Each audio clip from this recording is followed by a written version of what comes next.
definitely congratulate Selvakumar for நம்ம Ravishankar sir சொன்ன மாதிரி எப்பவுமே ஒரு நாள்னா அதை வந்து அந்த நாள்லயே கொண்டாடும் அந்த இதை அவர் வந்து இன்னைக்கு கடைபிடித்து மிக சிறப்பாக நம்ம அந்த global organisation of Tamil origin அப்படிங்கிறது இது ஒரு ஜஸ்ட் ஒரு டாக்டர்ஸ் டே ஃபங்க்ஷன் நம்ம வந்து அதை குறைவா இடப்படக்கூடாது.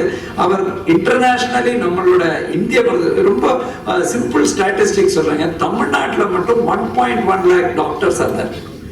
இந்தியாவில் 10 lakh டாக்டர்ஸ் ஆதார்னா ஒரு 11% of the doctors are in Tamil Nadu. Similarly maybe Maharashtra இருக்கும். அந்த அளவுக்கு ஒரு டிஸ்பாரிட்டி இருக்கு. ஆனா தமிழ்நாட்டிலேருந்து உள்ள மருத்துவர்கள் பல நாடுகள்ல போய் திரும்பி வந்திருக்காரு. இப்போ குறிப்பா நீங்க பிரதாப் சி ரெட்டி எடுத்துக்கலாம். அவரும் if I'm correct he is from Stanley who has come back, or if you look at global doctor, I'm just giving some example. Our Kilpauk if I'm correct அங்கேருந்து அவர் வந்திருக்காரு. எல்லாருமே உலக அளவுல நம்ம மருத்துவர்கள் போய் இங்கேயும் இத மருத்துவ கேபிட்டலா திரும்பி மாற்றி வெளிநாட்டிலையும் மிக சிறப்பா டாக்டர் ரேலா அவர் வந்து எப்படி இருக்க இங்க நம்மளோட கூட டாக்டர் கார்டியாக் சர்ஜனா இங்க அப்போலோல இருந்து இருக்காங்க, லிவர் சர்ஜனும் இருக்காங்க. ஒவ்வொருத்தரும் இந்த கான்ட்ரிபியூஷன் இஸ் எனார்மஸ். அந்த மாதிரி ஒரு துறைக்கு இன்னைக்கு நீங்க வந்து மெடிக்கல் எக்ஸலன்ஸ் அவார்டு கொடுக்குறீங்க.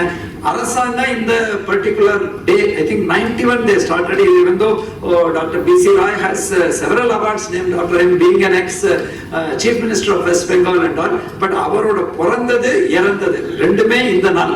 இந்த நாளை அவரை நினைவூட்டி keeping him in mind we have constituted this award and we are honoring people. These are days like அவர் நம்ம நிறைய சொல்லும்போது எப்படி how he was presenting it. எவ்வளவோ டேஸ் கொண்டாடுறாங்க. ஃபாதர்ஸ் டே கொடுக்குறோம், மதர்ஸ் டே கொடுக்குறோம், வேலண்டைன்ஸ் டே கொடுக்குறோம். Doctors this is a day where we recognize their contribution, recognize their honor. This particular day I will just share. இன்னைக்கு actually it's a day where I need not talk much about it, but the challenges which you are facing. நீங்க மருத்துவத்துறையில பார்ப்பீங்க. அவர் I think my earlier speakers have rightly captured. என்ன எதிர்பார்ப்புனா இறக்கக்கூடிய நிலையில இருக்க people who are about to die, 4-stage cancer patient also, when he meets a doctor he has hope. Very few people are there who think that நான் ஒரு கால்நடை வாயில்லா ஜீவனோட மருத்துவர், கால்நடை மருத்துவர், ஜெனடிக்ஸ் படிச்சிருக்கேன், அதுல பல ஆராய்ச்சிகள் இருக்கு. ஆனா நீங்க நம்ம ஹியூமன்ஸ்ல பாத்தீங்கன்னா இன்னைய டேட்டுக்கு பார்க்கும் இந்த கால்நடையில ஒரு வித்தியாசமான என்ன இறக்கக்கூடிய நிலையில இருக்கும்போது யூத்தனைஸ் பண்றது லீகலி அலவுட். பட் நம்ம human professional not technically allowed, at least in India. There even a dying man has a hope. அந்த வகையில் தான் இந்த மருத்துவத்துறையில நான் எதிர்பார்க்கிறது அவர் சொல்ற மாதிரி அந்த டிரான்ஸ்லேஷனல் ரிசர்ச். இப்போ நீங்க லாஸ்டா நமக்கு ஒரு கோலிஸ்டின் latest antibiotics which are there.